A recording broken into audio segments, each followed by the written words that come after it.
India is a vast land, intense and full of extremes. Spectacular landscapes lie next to overflowing multitudes of humanity. Wretchedness and decay blend with astonishing wealth. Side by side, one finds overwhelming noise and deep serenity, cruelty and kindness, dark ignorance and the highest wisdom. India is a land of paradox. Where else can one witness the sight of a prisoner weeping like a child in the arms of his jailer? But this is not just another Indian paradox. This is an entirely different story.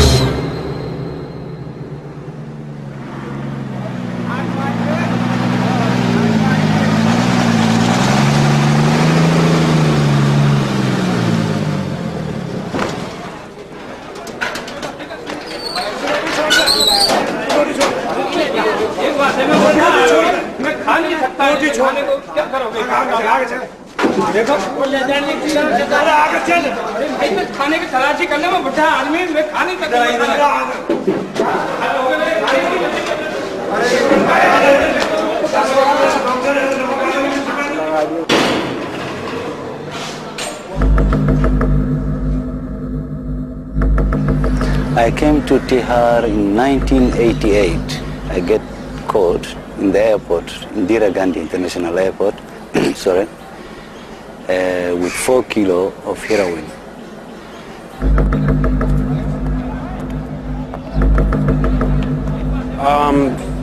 Put here on NDPS charge for allegedly possession of some chaff.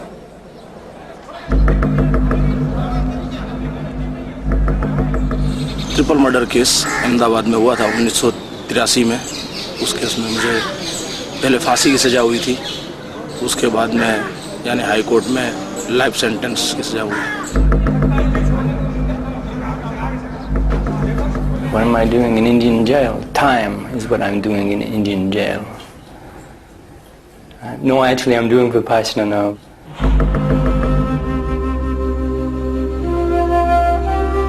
We are all prisoners, undergoing a life sentence, imprisoned by our own minds.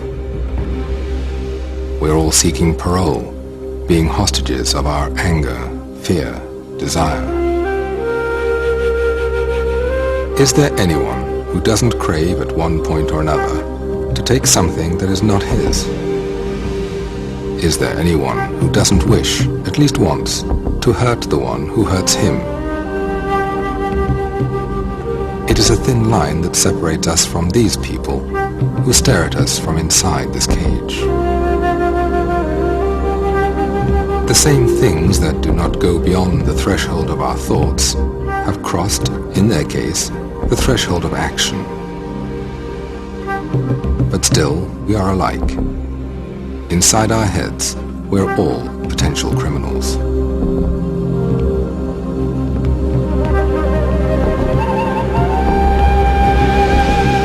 This is Tihar Jail, one of the largest prisons in the world. 10,000 people are imprisoned here. 9,000 of them are still awaiting their trials. The wheel of justice rolls slowly and heavily in India, like an overloaded truck. A pickpocket may find himself waiting for 6 years in order to receive a 1-year sentence. It could take another 2 weeks, it could take another 2 years, 3 years, 4 years. They take their time.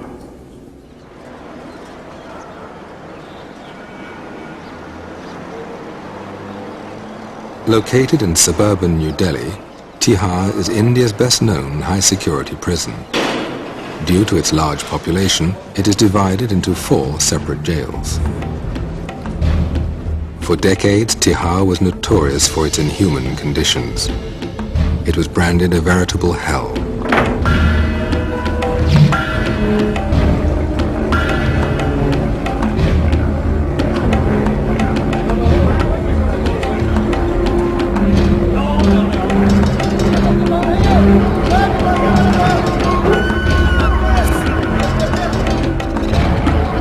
Violence, corruption and drug use are common problems in almost any prison, but in Tihar they were magnified due to congestion and harsh conditions. It was a horrible place. There was a lot of extortion, a lot of beating, a lot of gang fights inside the jails.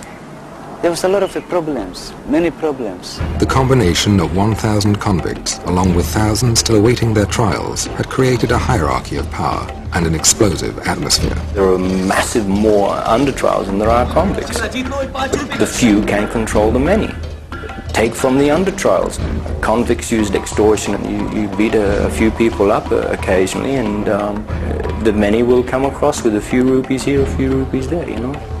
The inmates, they're not being themselves. I mean, this a macho image, I mean, tough, aggressive.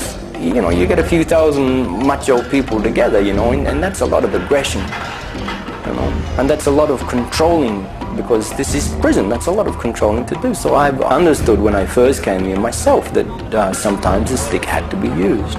But you have a point where you don't go beyond.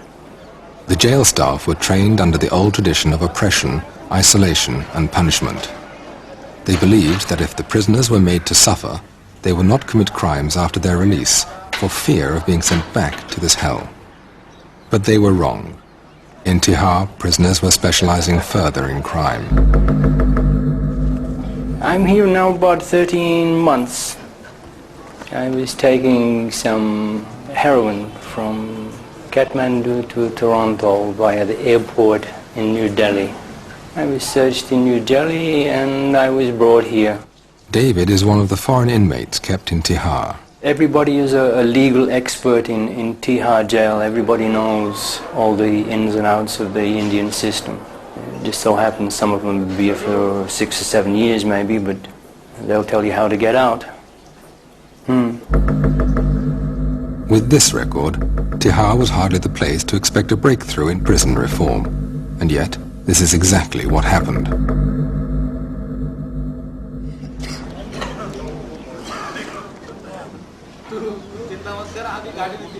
In May 1993, a new Inspector General of Prisons was posted.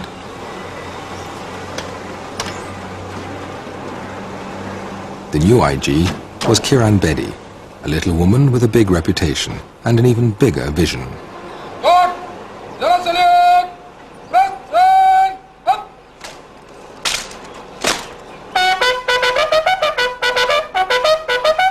As India's first woman police officer, Bedi has always attracted controversy, using unconventional methods to achieve high goals. Thank you. You can disperse. To me, she's a magnificent woman.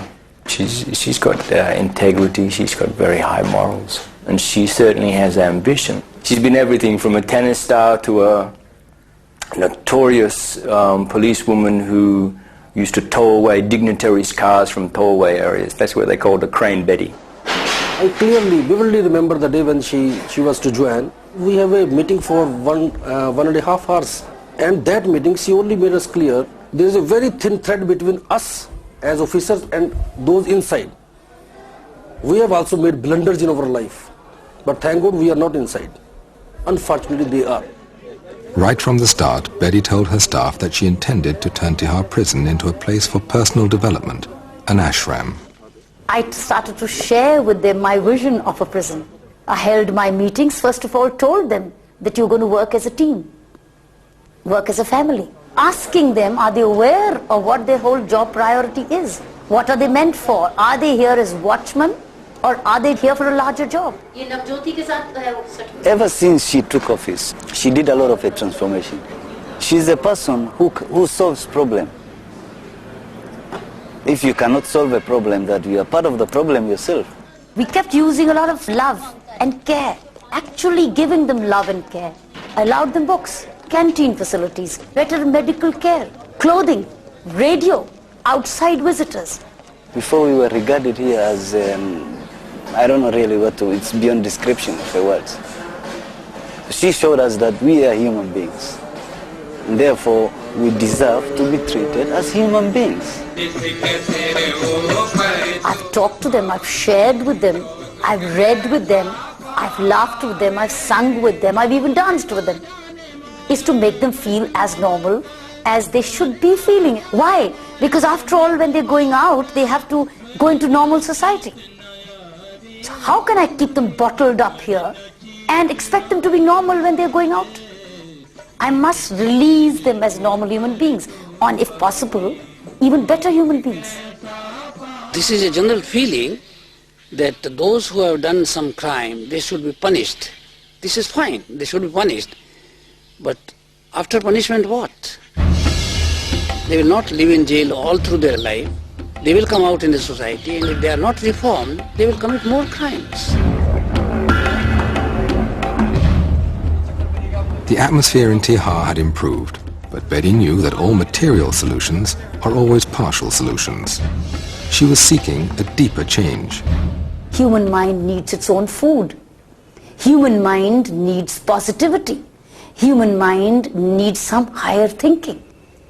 So this was all I knew, because that's what my mind needs. Many of them did not know the way to change.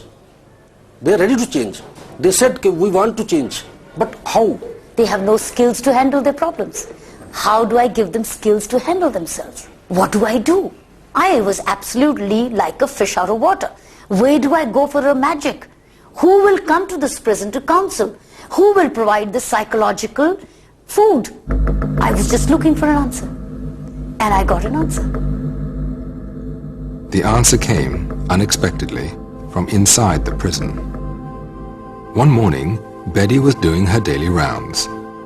A young jail officer approached her and told her of an age-old teaching called Vipassana. I was walking the prison and one officer, Rajendra Kumar, came to me. Said, "Madam, you're looking for an answer? I have the answer." And what is the answer? There is a technique which change all.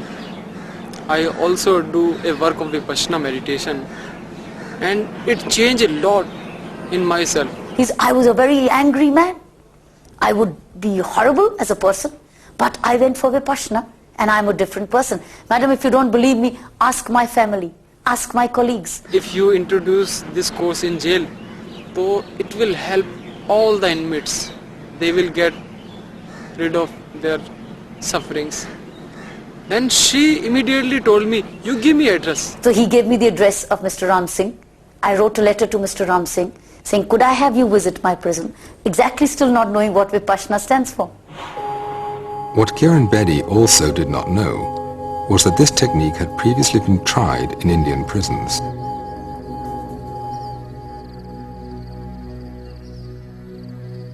Vipassana is a journey of discovery, taken with closed eyes.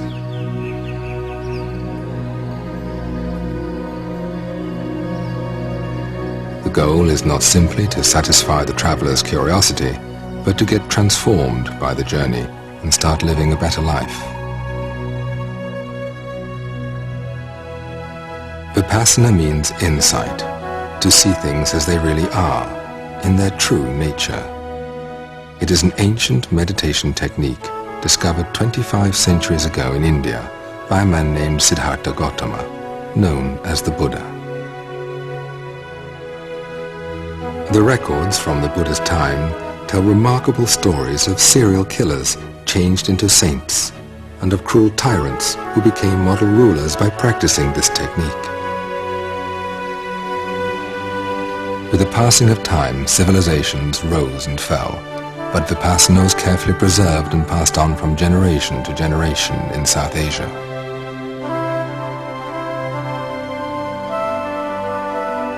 Today, it is taught by S.N. Goenka, an Indian who was born and grew up in Burma. Mr. Goenka learned Vipassana from his Burmese teacher, Sayaji Ubakin. In 1969, Mr. Goenka arrived in India and started teaching Vipassana. A few years later, he was given a challenge by the renowned Indian leader, Vinoba Bhave, to teach Vipassana to youngsters and to hardened criminals.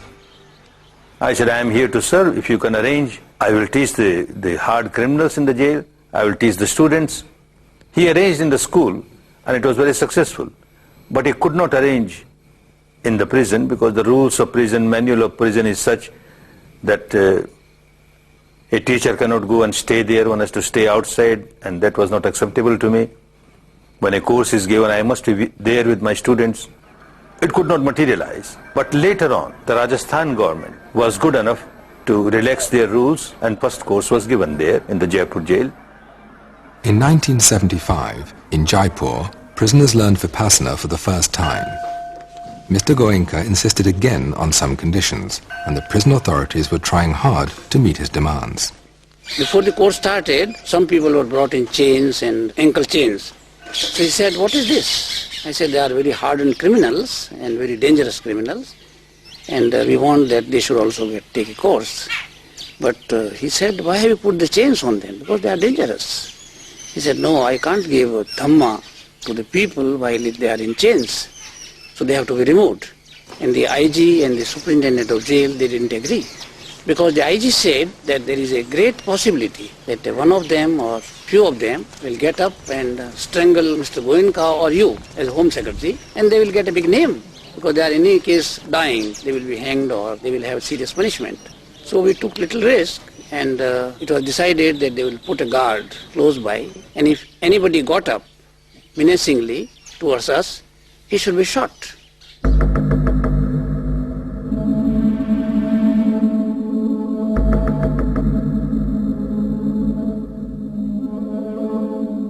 Fortunately, no shot had to be fired. The Jaipur jail course concluded peacefully. Its success led to more courses in other prisons. One of them was Baroda jail. The superintendent, Mr. Vora, was impressed by the effect of Vipassana on his prisoners and decided to take a course himself. After that, he arranged 5 more courses in Baroda jail. कैदियों के बीच और staff के बीच में जो coordination है वह भी अच्छे तरह से चल रहा है। कैदियों को अपने फैमिली के साथ का जो व्यवहार है वह भी अच्छी तरह से चल रहा है। कैदियों में जो रिवेंज लेने की जो भावना है कि मैं यहाँ से छूटूं और बाद में उनको मार डालूं, ऐसा कर डालूं, ये सब उनमें से निकल गया। Babu Baya was notorious for killing 3 people in 5 minutes during a gang fight.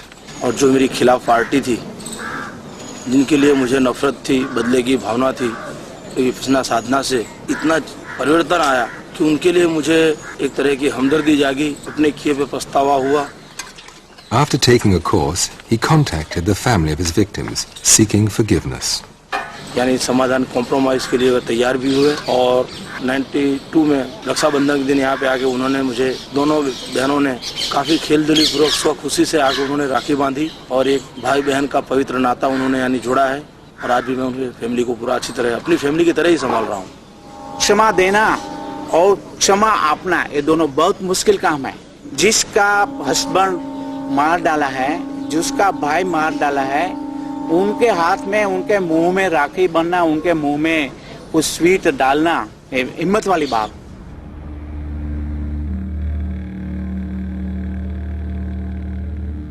A Vipassana course is 10 days long. Students live in complete silence, meditating from early morning till night. For 10 days they follow a basic code of moral conduct.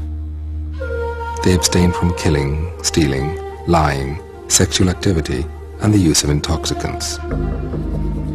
Without a base of morality, the mind will remain too agitated to investigate the reality within. Any physical or vocal action which is unwholesome, which goes against morality, which is immoral, starts with a impure mind, a negative mind. So you kill somebody, you can't kill somebody without generating tremendous amount of anger or hatred in you. You steal something, you can't steal something without generating tremendous amount of craving or greed. And every time one generates negativity in the mind, one becomes miserable. When you do something wrong, you instantly punished.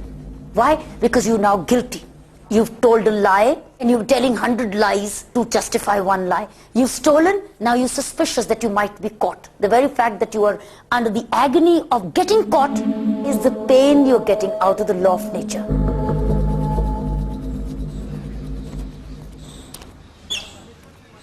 Back in Tihar, Kiran Bedi was preparing the ground for a Vipassana course. She said that if a course could be organized, I say, why not? we can do this. So there also the similar difficulties came. I said first condition is that some of the jail senior people should attend the course first, then only we'll agree.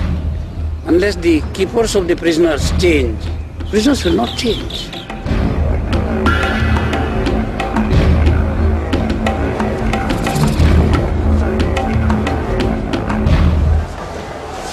Your search should be more effective, your officer's search. Kiran Bedi was not afraid to experiment with new ideas.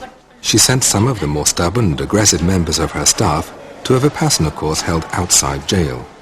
When these men returned, colleagues and inmates alike found them to be much more calm and positive. There was actually stories of a couple of officers, that were caught doing the wrong thing, like smuggling beedies in because they pay money for them, and, living on such a small wage, this is good for them. And I think she was going to sack these people or, get rid of them. But she gave them a chance and said, if you want to keep on working, you have to do this and this and this.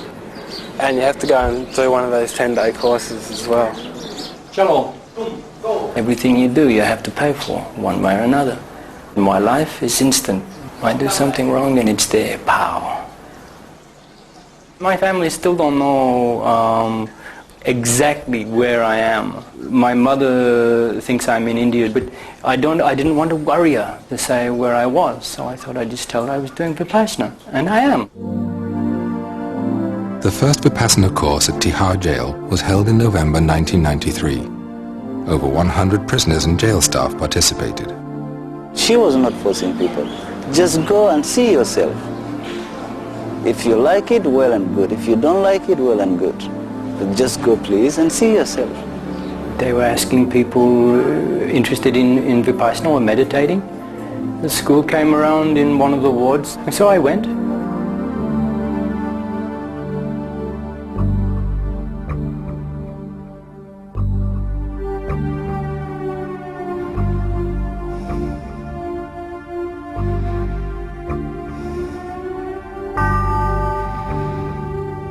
At first, all one is asked to do is to focus on one's own natural breath, to feel it coming in and out of the nostrils, and to maintain this awareness for as long as possible. Sounds simple, but it's not.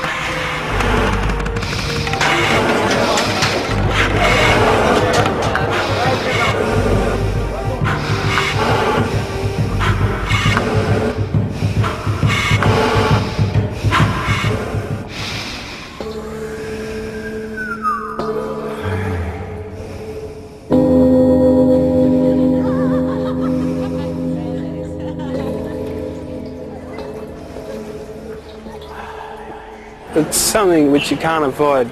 You can concentrate for so long, and after a while you don't realise it, but your mind wanders. And it's after a while you say, hey, you're supposed to be back here, concentrating, and so you come back to it. Then you find yourself, you're off wandering again, thinking about something which you're doing back home, and then hang on, you're supposed to be back on the meditation. When one sits down to be still, an endless stream of thoughts wells up in the mind. Memories, hopes, fears start flooding in.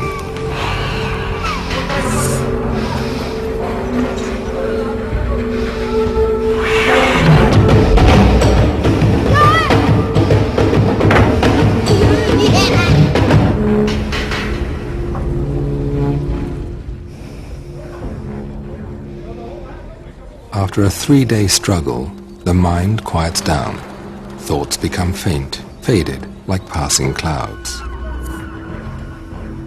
By focusing for so long on the small patch of skin below the nostrils, the mind becomes so sensitive that it can feel the subtlest flow of breath. A new realm of sensations unfolds within this area. Itching, tingling, heat, pressure, natural physical sensations, never before experienced so vividly. Only then is one prepared to learn Vipassana. The whole idea with Vipassana is to go inside. And when you go inside and everything is quiet, and yourself, you're quiet, then you contact yourself, you can come inside yourself, and you can feel your sensations. Continuous awareness of physical sensations without reacting is the core of the Vipassana practice. Every sound, vision, taste, smell, everything that contacts the body instantly produces some sensation. The technique focuses on natural physical sensations as the crucial link between mind and body, the key to understanding human behavior. Through Vipassana, one realizes that one's own attitudes and addictions, suffering and happiness, are not caused by the outside world. It is the reactions to pleasant or unpleasant sensations the world evokes within the body that dictate one's actions and conditions the mind.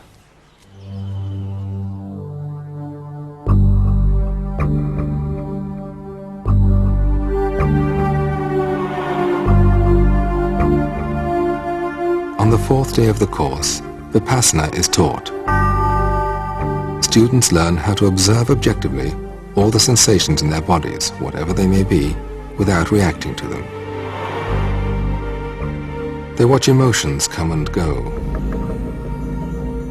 They watch pain come and go. They watch pleasure come and go. And they realize, not intellectually, but through their own experience, that nothing is permanent. Hatred, passion, greed are not abstract anymore. By watching the physical sensations accompanying these emotions, and by understanding their impermanent nature, one can actually start changing the habit of blind reaction.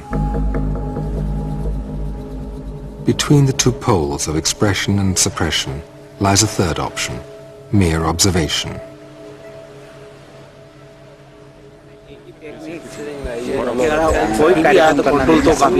After the first course, I was like so overwhelmed with everything. I see things as the way it is, the reality. You do get a lot of answers out of it. It's you who can make yourself into the right path, and it's you who can lead to a misery. There's a happiness in there, you know?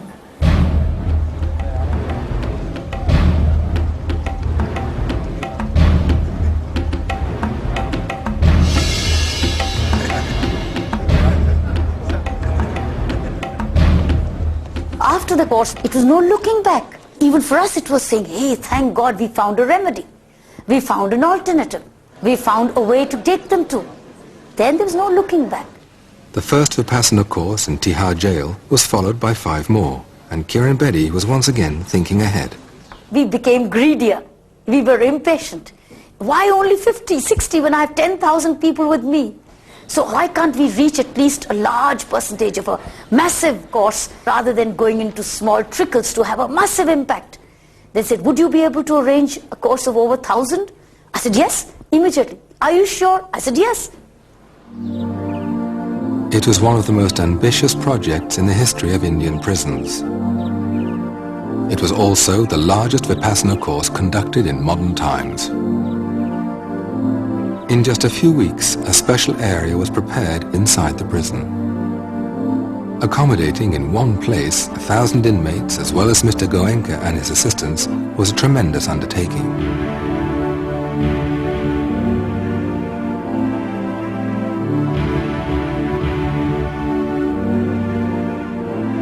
Nobody could believe that 1,000 prisoners could be put together and kept at a place because it's a grave security risk. मेरे से विपासना पूछ रहे थे, मैंने कहा मैं कौन हूँ बताने को। विपासना विद्या जो कि आप यहाँ शुरू कर रहे हैं एक एक्सपेरिमेंट, इससे आपको क्या लगता है कि यहाँ क्या बदलाव आ सकेगा? ये एक्सपेरिमेंट नहीं कर रहे हैं, एक्सपेरिमेंट तो हो चुके, यहाँ भी अच्छे उसके परिणाम आए हैं। परिणाम आते हैं तो लोग बैठेंगे नहीं, क्यों बैठेंगे? 10 दिन तक किसी को कहना तो मौन रहो, बिल्कुल नहीं बोलना, घबरा जाएंगे नहीं बेचारे।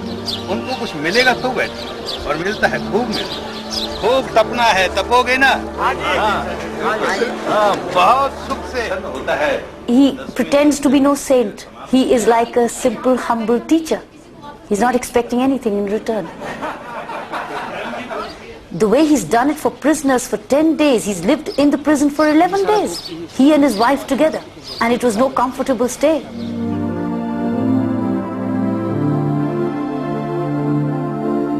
"1,000 prisoners gathered in the huge tent on the evening of April 4th.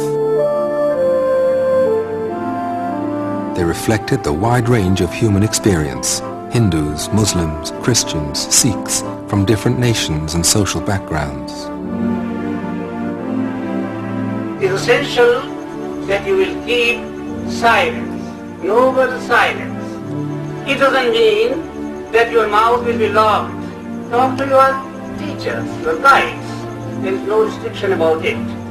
In the early hours of the next day, a fierce rainstorm, extremely unusual for that dry season, suddenly descended.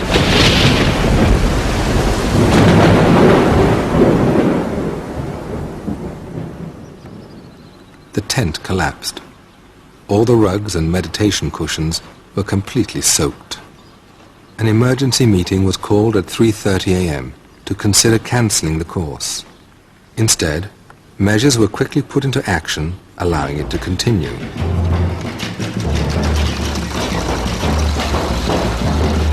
When the weather cleared, a massive salvage operation was launched. Meanwhile, the course continued as prisoners meditated in their barracks. By evening, the tent was ready again for the students to assemble, and the course went on as planned.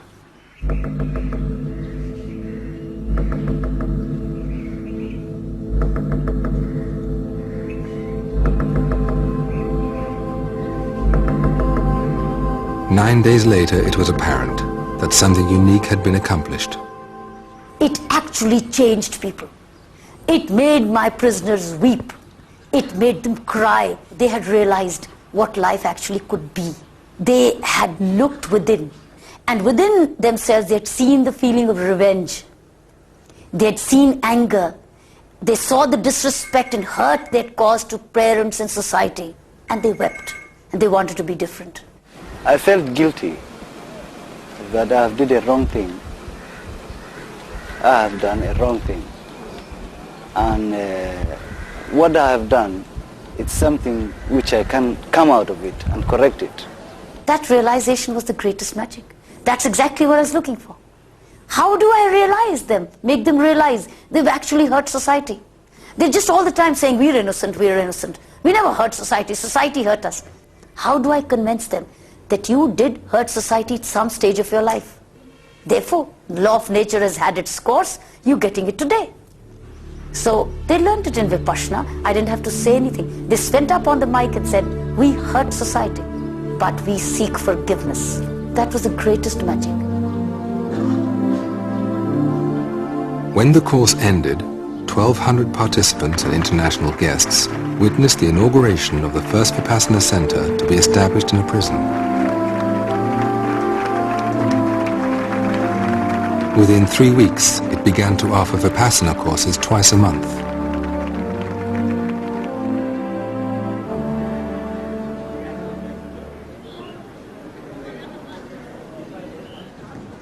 Don't expect any miracles. It will take time. Not that all of a sudden a criminal changes to the saint. The beginning of change is there. And again, the environment in the jail is so bad that even if one course, it doesn't change the whole environment. So unless the environment is changed, other steps are taken, facilities given for their regular practice, then real change will occur. Vipassana courses are alike everywhere in the world. The same rules, same timetable, same instructions. The workers who serve the students during a course are volunteers who have already taken a course themselves.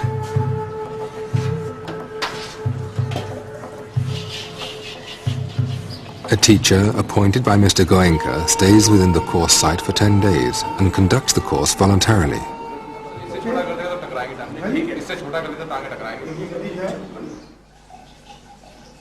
Nothing is by accident, you know.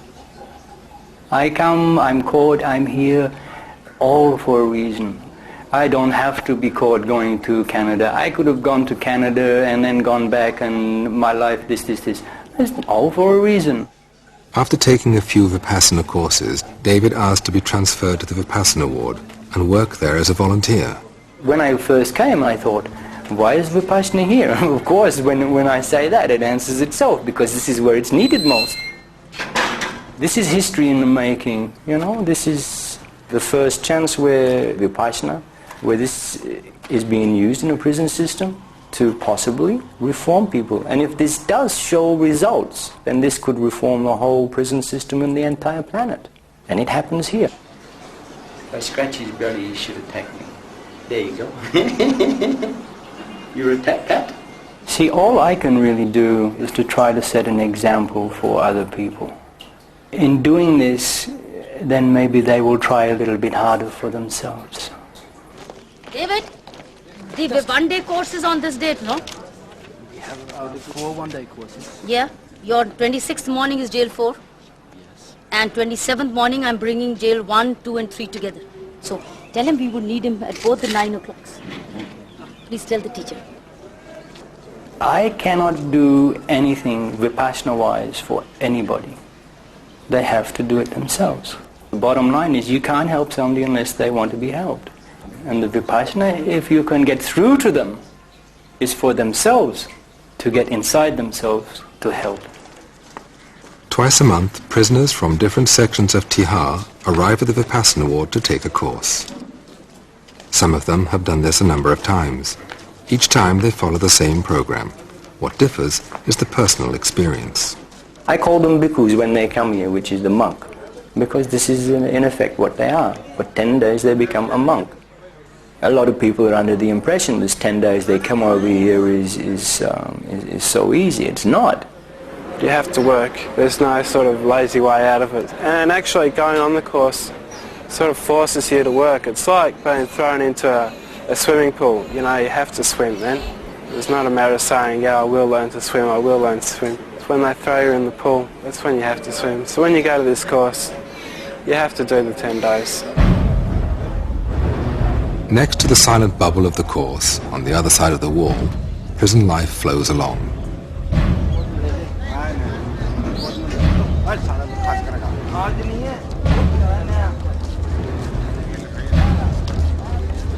In Tihar jail, prisoners can have yoga lessons, counseling sessions, and other educational programs. But a Vipassana course is quite different from these activities, and prisoners are not always aware of this fact.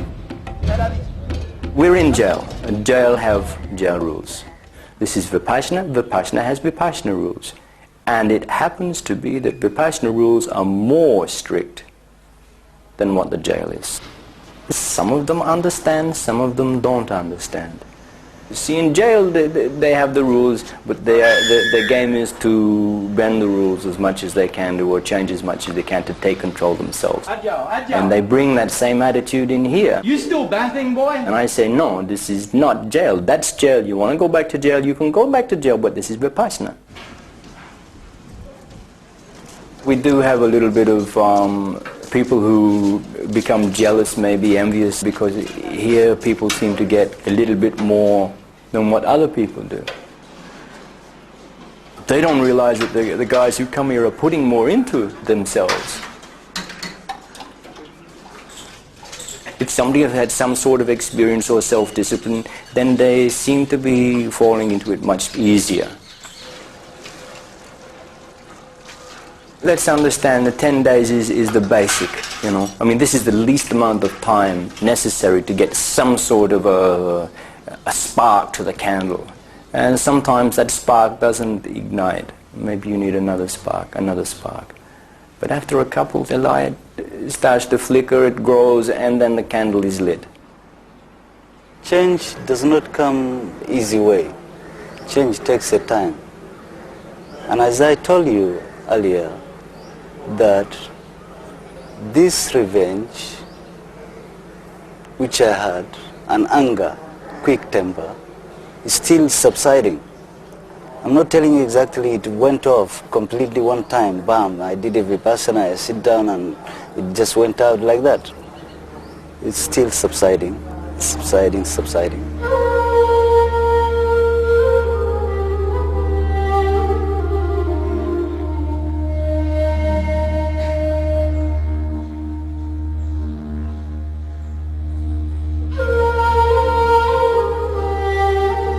Why did it happen that I'm here? What happened to me, it's what I've done to myself. And that's why I'm here.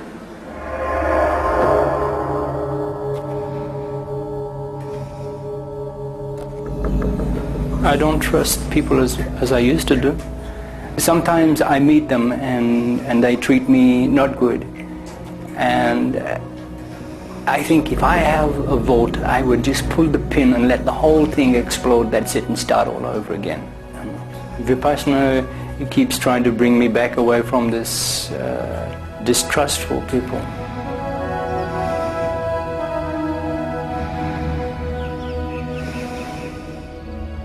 I'm here now doing Vipassana, and it's your way of life. The way you talk to people, the way you think, the way you act, the way you do things for people or don't do things for people. The art of living, they call this.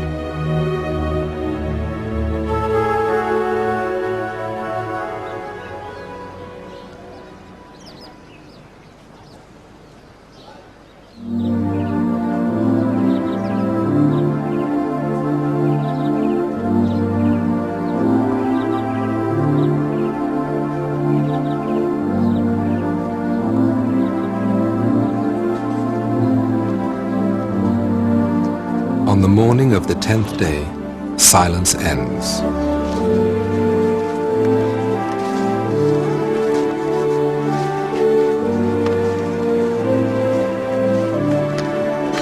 On this special day, it becomes clear how long a journey it has been.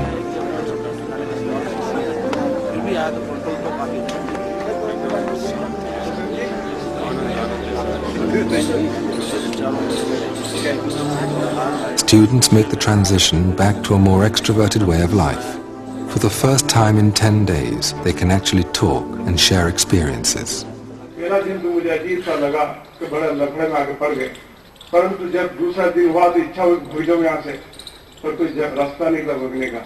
फिर मैंने सोचा अगर फंस गए तो क्या करना, इसको देख लो ये क्या चीज है आखिर, जिससे इंसान खुद ब खुद अपना दिल और मन को टटोल कर ये देख सकता है कि मैं किस रास्ते पे जा रहा हूँ. It was a great opportunity for me being here. Before I used to regret, now I'm not regretting it. There is no any regret within me. That yes, it happened and I did this mistake. So right now I look in future ahead. Actually, I come from a very orthodox Muslim family, and my parents, when they used to pray, and I was a very curious child. That you are praying and this person whom you are begging always, where is he? Is he upstairs? Nobody see him, and why can't he listen to prayers? Why is he prejudiced? I was looking for something which have a universal appeal, something which doesn't condemn other religions, saying that this religion is bad, this ours is good.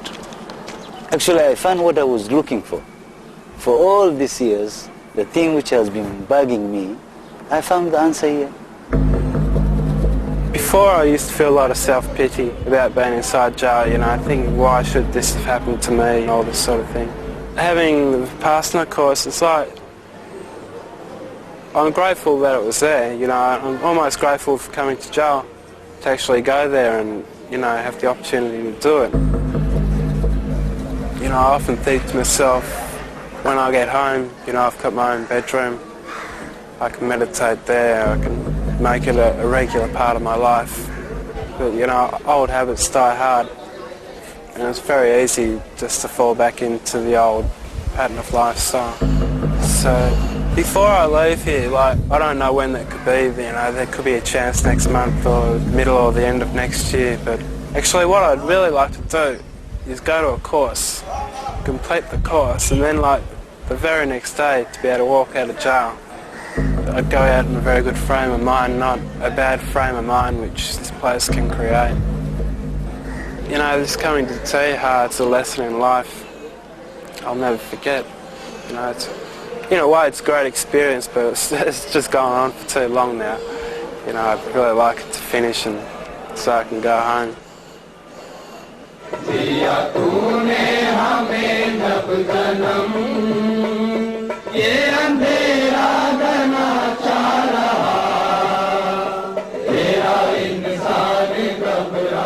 It sure has come a long way.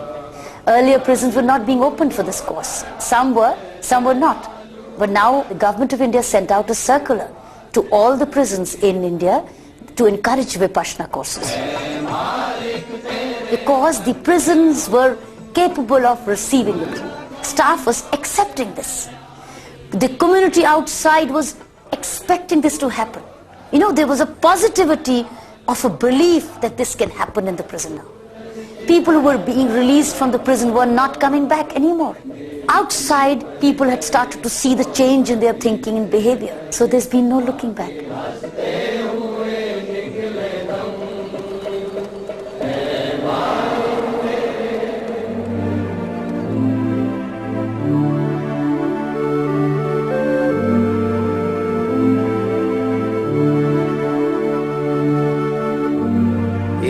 Technique which is effective here will be definitely effective anywhere in the world. Prisons in the West and the prisons in the East, men in the West, men in the East, no difference, difference of degree, but totality we are the same people all over the world. The traditions are different, culture is different, but man is not different. His attitude is not different. Governments are not different. It looks that government in India may be harsh and prison conditions are very bad. It's a comparative picture. Even if you build all good things in the jail and all facilities, it doesn't mean that it is a good prison. What is the attitude of the people? That is very important. When a Vipassana course ends in Baroda jail, a special event takes place. In the presence of social workers and guests supporting the Vipassana program, the superintendent, a Vipassana student himself, greets the inmates coming out of the meditation hall.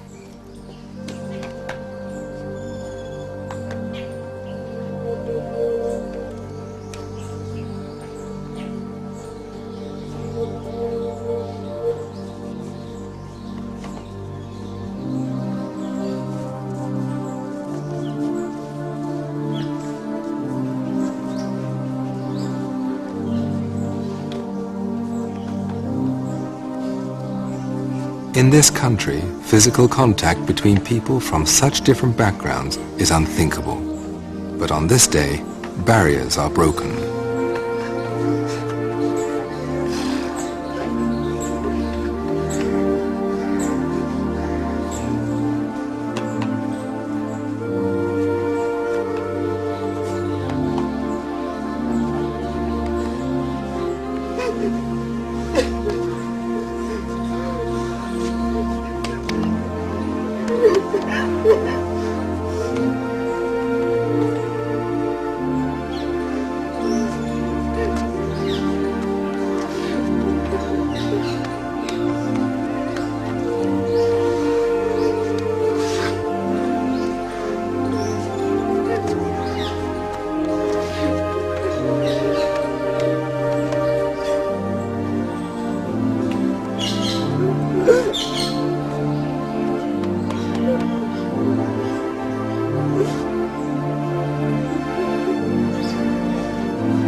One question one time I asked Ranbedi, I asked her about, I say, Madam, how many people in this world